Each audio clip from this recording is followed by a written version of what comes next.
Call to the scene for a 72-year-old female patient. Chicago Fire Department on scene safe, BSI. Scene safe. So basically BSI is making sure that we have on our appropriate PPE, so gloves, mask, gown if we need, so we need that. Hey ma'am, how you doing? Not good. What happened? I don't know. I think I fell. Where'd you fall from? Well, I was trying to go on my attic, Okay. and I think I missed a step. Okay. On all of them. I just went back. Okay, the fall looks to be twice their height. Anybody who falls twice their height's a trauma criteria for a fall. Go ahead and Take C-spine for me, partner. C-spine. Oh, be careful. You having What's any, hurting you now? you having any pain? My back hurts and my neck hurts really, really bad.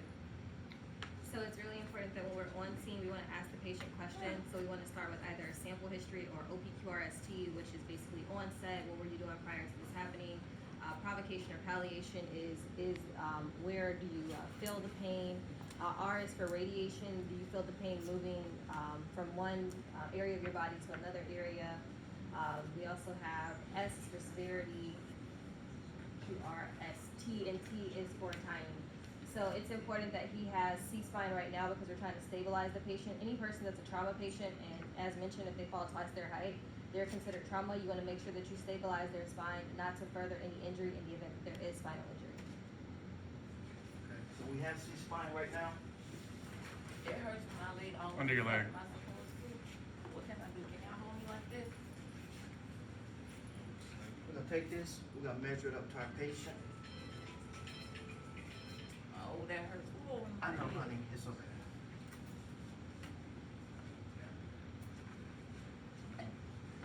So upon applying the C-collar to the patient was lying on their side. You'll see that they roll the patient into a supine position, which is flat on their back. So it'll be easier to apply the C-collar. You do want to measure the C-collar so that way you make sure that it's not too tight or too loose around the patient's neck. We got you. You will have patients that they'll cry out in pain and agony. And if you guys want to stand up and see, you can see this demonstration a little bit better.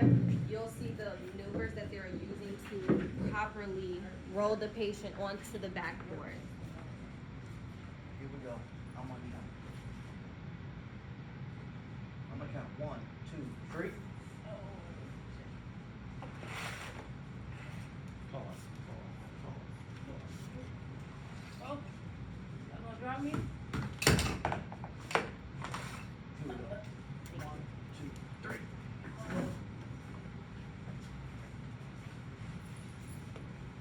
I think I'm losing my other shoe. You'll see now that they're working to make sure that the patient is properly being strapped onto the backboard, because if you miss a buckle, they can fall. You know, if you change your grip or you have the incorrect grip, you can drop your patient. And so you really just want to make sure during this process that you're doing everything that you're supposed to as far as standard procedures. Because if you do skip a step and you don't write that, Stretcher, man. if you skip your step and you don't write that in your patient care report at the end of your run, that could cause for litigation issues or for you to be sued. So it's really important that you go through every step. All right. Since we got the patient secure, let's go ahead and get our bodies before we transport.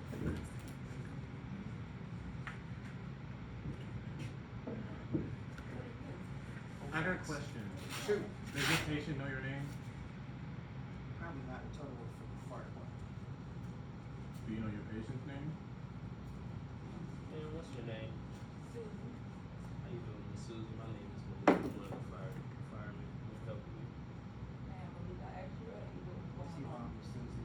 We're taking good care of you. That's all. Oh, don't be terrified. So you'll see the proctor also interjected. So these are steps that are being skipped. So it's really important, as I mentioned earlier, when you're coming onto scene, you want to introduce yourself, talk to your patient.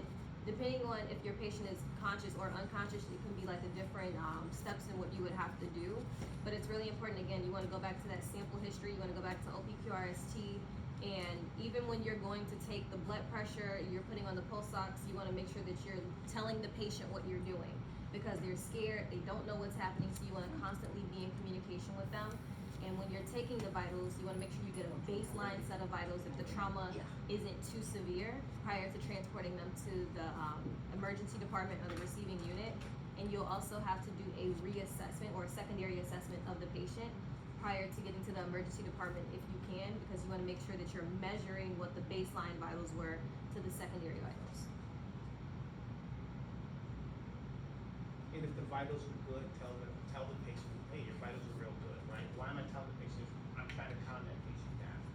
What's the heart rate? And if the patient was at home, so we are acting as a 72-year-old female, it could be really good to ask the patient, is anyone else here with you?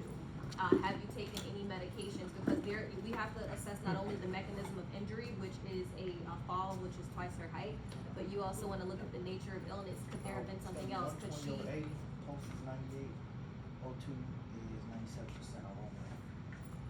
So it looks like the blood pressure and the pulse ox are normal, but back to the nature of illness, in the event that the patient, let's say, is possibly diabetic, did not take their medication or even took their insulin, but did not, let's say, eat directly after doing so, they could have had a fainting spell, which could be considered like syncope, and that's why they could have fallen from the ladder. So that's why it's always important to ask questions, because you want to assess not only MOI but NOI, because sometimes they both, they're working for, I can't think of the word, but like together.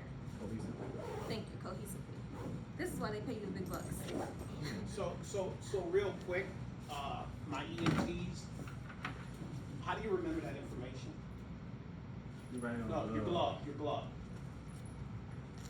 on, I'll take it all the way again. Make sure you write it on your glove if you're not documenting. Keep documenting it. You just put it on your glove. So when you get to the ambulance, when you get down to the ambulance and you start putting everything in the computer, right? You know what it is, because you're not gonna remember it 5 minutes or 10 minutes or whatever. And you got a good idea of where the baseline was. So if that number changed from that time, Setting you at know 97%, 120/8 is what you did. Okay. So just a way to keep up with what you're doing. Like Was it really everything you 120/8? do, document on your glove real quick. That was for blood pressure. And that way when you get to the ambulance, you start putting all your, Let me see that stethoscope. you your glove right here like that. Stay there, we don't have time for that. All right. What are you doing? So I got a question. Transport you in, I'll put you on Malik, stretcher. right? Yes, sir. Your patient says she feels like she needs oxygen. What would you do? Even though she's at that 97%.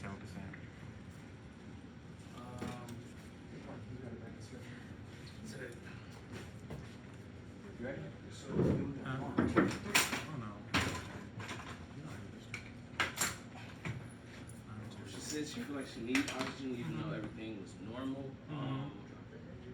She would just give her oxygen, probably through a nasal cannula, slow flow oxygen. You're saying probably like you're unsure. I mean, she doesn't need it, so giving her oxygen through a nasal cannula would be probably the best bet because it's slow flow. For comfort. And if you get to the emergency room and you tell them like, oh, her stats, her SpO2 is 96, or higher, it's perfectly fine that you gave the patient oxygen, just because you wanted to make sure that the Don't patient reach out, was ma'am. comfortable, especially after having. Ma'am, could you hug yourself for me? Can I do what? May you hug yourself for me? And prior No, to everything picking hurt. the seatbelt. Y'all drop me. Before y'all move her, what's wrong with this strap? I didn't see the other buckle on this side. Tuck it under it, just make it look pretty. If we need another strap, I'll put it on the later. You're gonna take good care of me, man. Okay. You sure about this? I'm Shoes responsible. up front. 1, 2, 3. Like strong men.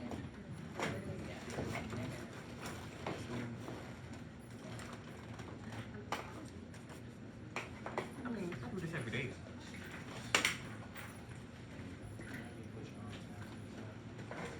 Remember, all patients get a sheet too. You always cover the patient, no matter what the temperature is. You put a sheet over the patient. 1, 2, 3. We need to lift more. And typically, when you are lifting on a stretcher, whomever is the tallest or the largest, they should be at the head of the stretcher, just to kind of help, strength-wise and to differentiate, weight distribution. I need Malik back. Malik.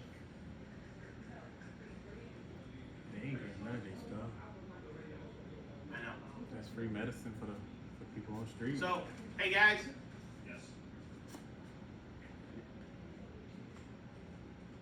You left something. couple of things. You're at your ambulance and now you can't work. Why?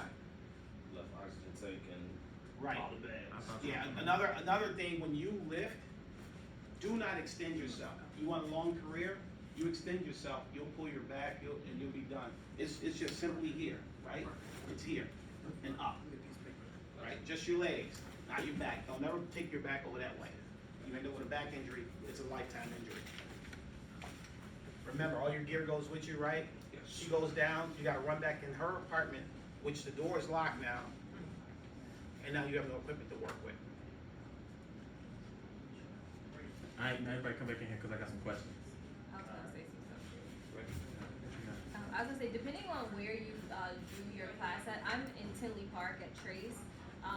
Each ambo company they have differences like with like machinery. So like an example with the stretcher, we have electric and more digital stretchers, so you just kind of power lifting.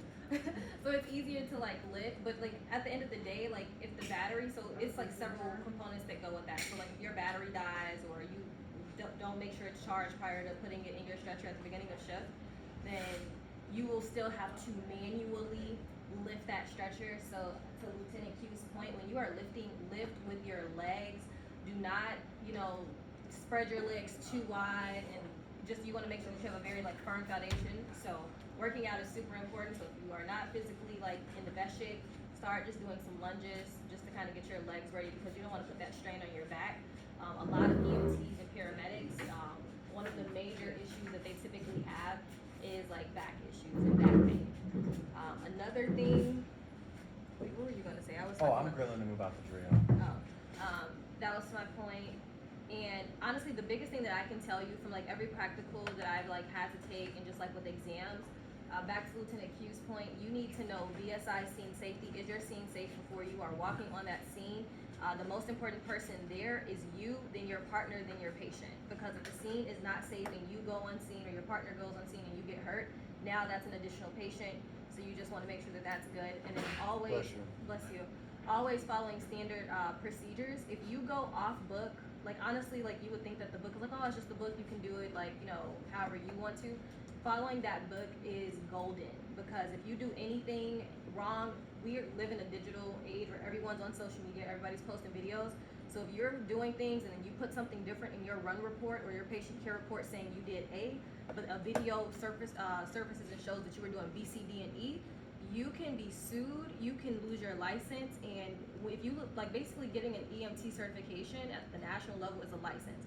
So if you lose that and it's like related to medicine, people cannot trust you. It doesn't matter if you decide to go into another field, it will follow you that you lost that EMT license. So just follow the books. If you have questions, like this is who I talk to. He is so annoyed by me, but he has a wealth of information. Lieutenant Q, Terry, there are like people here that can support you. So that's my tidbit. I got a question. Okay. With that practical, you guys are moving a little fast, but could you have stayed and played? Oh yeah, we could have stayed and played. Then why'd you go so fast? Well, we're city rig, we have other runs, so, it's the BLS run, so we're about Because 5 minutes away throughout from that whole University of thing, Chicago. nobody really found out why she fell or how she fell. She said she fell twice her height from a ladder trying to go into her attic. But why? She was climbing up a ladder, she said she fell twice, she fell from the ladder trying to go into her attic.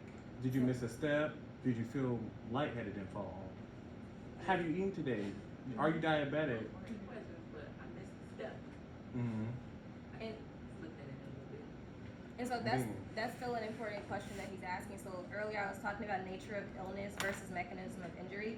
Because we have a 72-year-old patient, and it could be a younger person that could be diabetic or could have another medical issue, but it's important to ask those types of questions. Did you eat today? Have you taken any medication? What was your last oral intake? Things like that are super important, because let's say she was a diabetic patient and she had a fainting spell because she did not eat after taking her medication. That could have been the reason why she actually fell or got lightheaded, and then, the fire department was called. So sometimes you have to really don't you like to his point, you could have stayed and played just a little bit longer just to find out what exactly happened, because when you get to the emergency department, they're going to want to know outside of her vitals what caused her to fall. And then if they get there and we find out she has a history of hypoglycemia or anything like that, then it's like, okay, well, why didn't you have this in the patient care report? Like, why didn't we know this? Why did we have to find out from the patient that she was diabetic instead of from you? Or that's why I also said, if was she home alone? Was she at a nursing home? Like, you have to ask, like, was anyone there that saw what happened? My instructor drills us on this stuff. Like, I go to class 3 times a week, so he drills us on this stuff like all the time. So. Anything else, sir? Oh no, I'm fine. Because it was a fire rig, so they had to get going. So what would happen if it was just a regular? I mean, if it was a private ambulance, I would have stayed there a little bit longer because nobody really saw, like, okay, is she under the attic right now? Is she by the ladder? Where was she? Who called the fire department? How do we get in the Right. house? Who called? So, What Nobody else? took past history. Where do you put that information? On PCR or in your head. Okay, so what else happens? You stabilized. They did that. They did that right away, which was nice. Okay, go down the checklist. Tell me what you would do. Scene safety, BSI. Talk louder, I can't hear you. No, I'm thinking scene safety, BSI, primary assessment. Y'all didn't do a secondary assessment. When I asked you, she said she wanted to be put on oxygen. Just repeat it, see why. See if she goes up. If she stays the same, that's fine. It's just after every intervention, recheck, reassess. Beginning secondary assessment, OPQRST, sample. and because during the secondary assessment with a trauma patient, you want to make sure that you are also checking them from head to toe for injuries like DCAT VTLS, which is deformities, contusions, abrasions, punctures, penetrations. Right, because she failed. Did she have like an occipital hematoma? What happened? Is she bleeding from anywhere? Like, you want to take your gloves and like pat them up, or like run them across the patient's head, just to try to see if there's any bleeding, because it's like because if you get to the hospital, let's say the patient starts crashing en route to the hospital because there's a puncture wound to the back of the femoral artery or something like that, and then they're like, okay, like, what happened? So if you didn't pack that wound, the patient is bled out, and now you're trying to figure out. I'm sorry. Well, not pack it, but you know what I mean. Yeah, Like, sorry. you don't pack the wound, but like if you don't apply pressure or use a tourniquet or just try to stop that bleeding with like a quick clot. I know they have like new stuff now. If it's for a femur, it's a traction splint. I haven't learned that yet, but I just learned that today. So, but yeah, so like you just want to like check that stuff out, especially during the secondary assessment for a trauma patient, because you never know. And it's crazy because if she was a dialysis patient that took that fall, it could be a completely different story. Okay, so I have a question. I have an answer. Okay, so she fell twice her height, right? Let's use the scenario with Donald Trump's wife this week. She fell down the stairs, so that's twice her height, more than twice her height, and she broke her, what you call that, hip bone, The iliac crest. and she died. But not in this particular case, but His first wife, not the current wife. Ivana. Look, I don't read know. the news. Anyway, were you all supposed to check and see if the patient could wiggle her toes, or did she break anything? Distal pulses. What's that called? Circulation. Circulatory. So that would be So the we're- DCAT VTLS. When did that take place?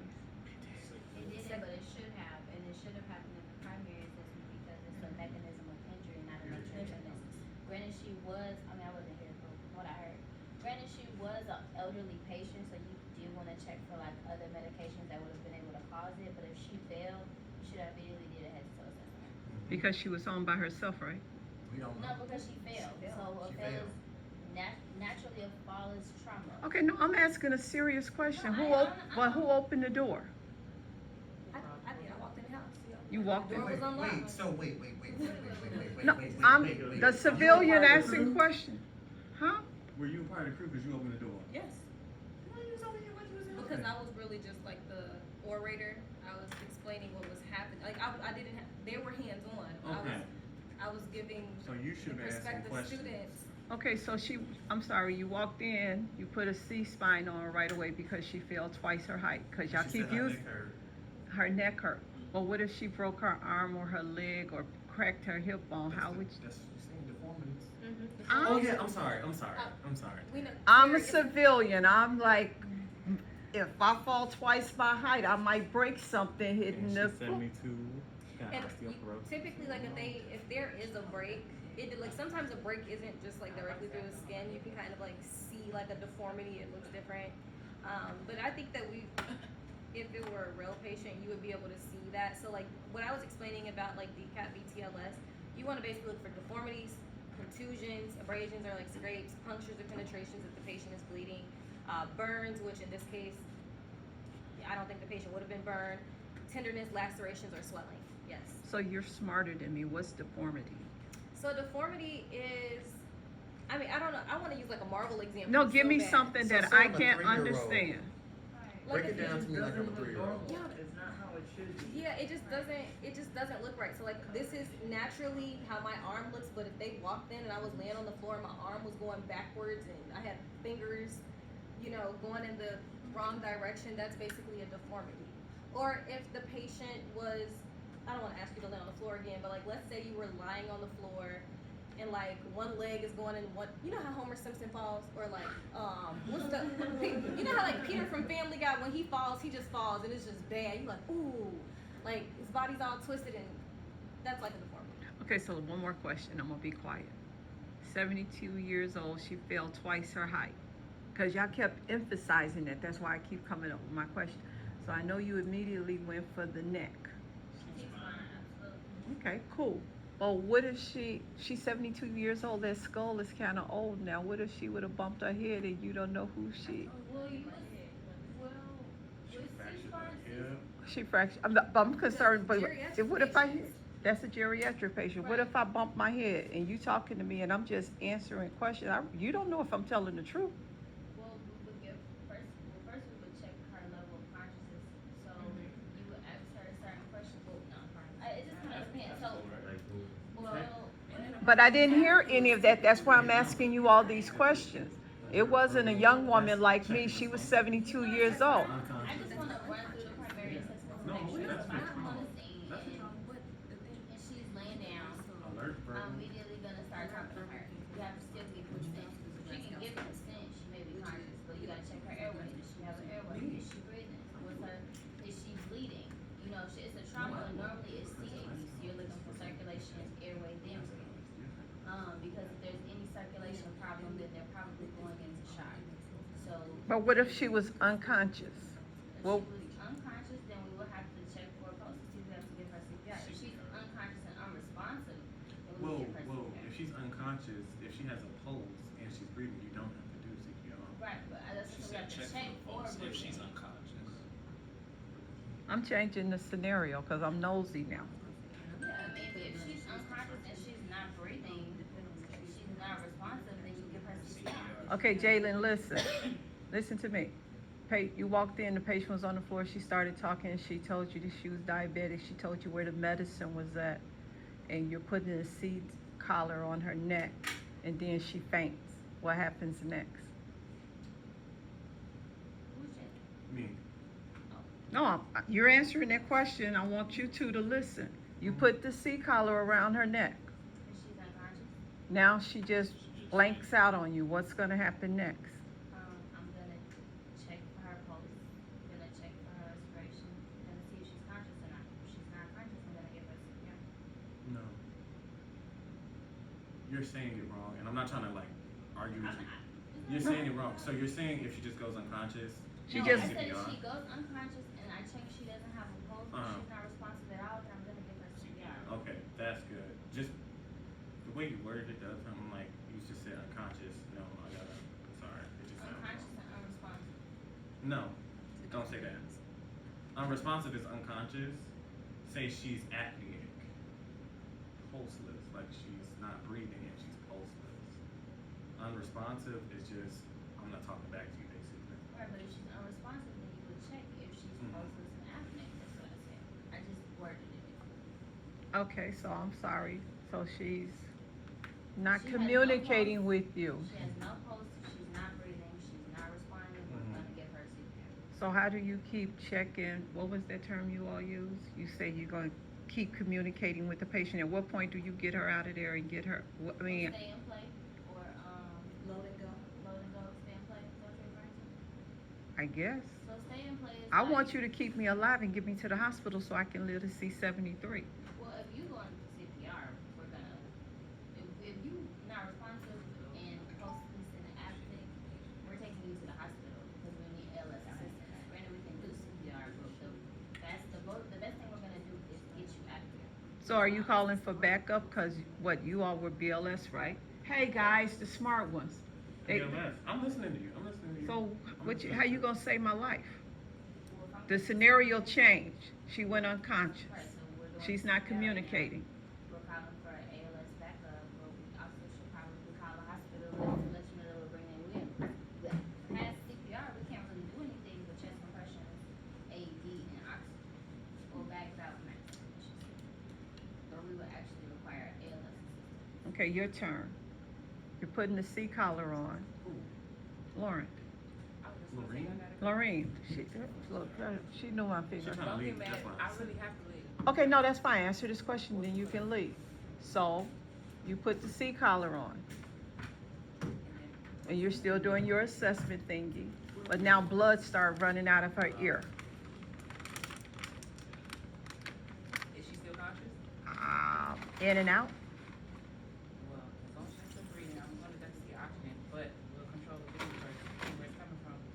How you gonna control the bleeding coming out the ear? I'm asking questions. We, I don't know. She's bleeding out of her ear. Her ears and nothing, but I'm gonna wipe it off, I'm gonna make sure her head's okay.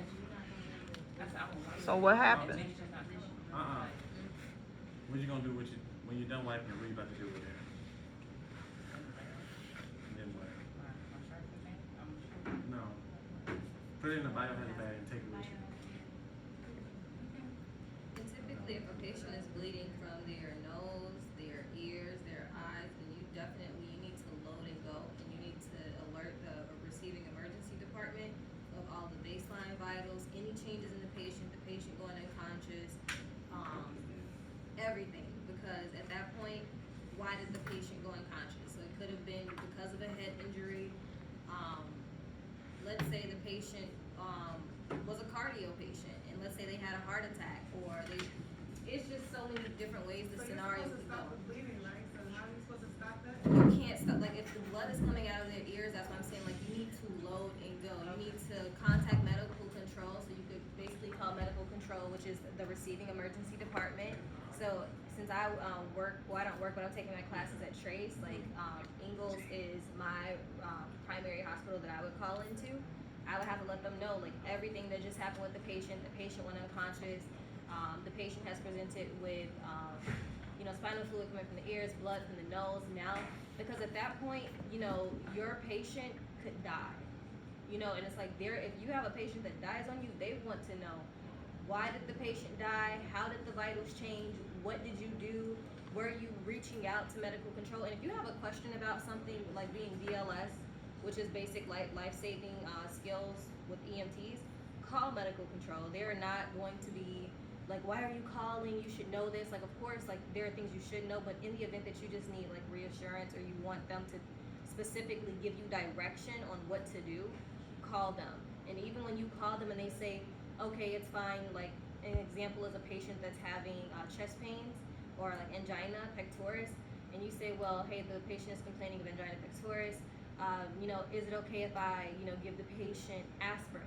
But the thing is, there are still other things that you have to do. You have to go back to OPQRST, you have to go back to sample and say, do you have an allergy to aspirin? You have to ask different questions, because if a patient is allergic to aspirin, though they're having chest pains, you cannot give it to them. You might be able to give a patient nitroglycerin, but if their blood pressure is less than 100, you shouldn't do it, because if their blood pressure, I have a question. yes, What is that called? When you can't give something? contraindications. So it's called contraindications. But yeah, so like if the blood pressure bottoms out because you gave them nitro, there's no way to bring a person's blood pressure back up. So it's just like things can really happen. Things happen really quickly. It is scary. My first ride, I had a patient that had like a cranial infection, half of his skull was off. I was just sitting there, I was like, okay, so what we doing? We doing blood pressures? Like, it was, you know, it is like, because it really puts you in the perspective, like when you are in this role, and it goes back to Lieutenant Q's point earlier, this is preparing you for a career. It really is. It's preparing you for a career because you might decide to go paramedic school, nursing, medicine. You don't know what you might end up doing, but it's also showing you that every day when we walk around and we're just going about our lives and everything is good and it might not be as bad as the next person's, there are people out here who really are going through serious things. And when we are on those rigs and those ambos, they are expecting us to help them on the worst days of their lives. So, you know, to do this, you have to really have a heart for it. You have to, you know, be determined. And I won't even tell you to be motivated because being motivated is an up and down thing. But if you stay consistent, you stay determined, you'll definitely be successful. What do you guys plan on doing? You know what? Did you cut it off, Terry? I'm cutting it. Wait. Don't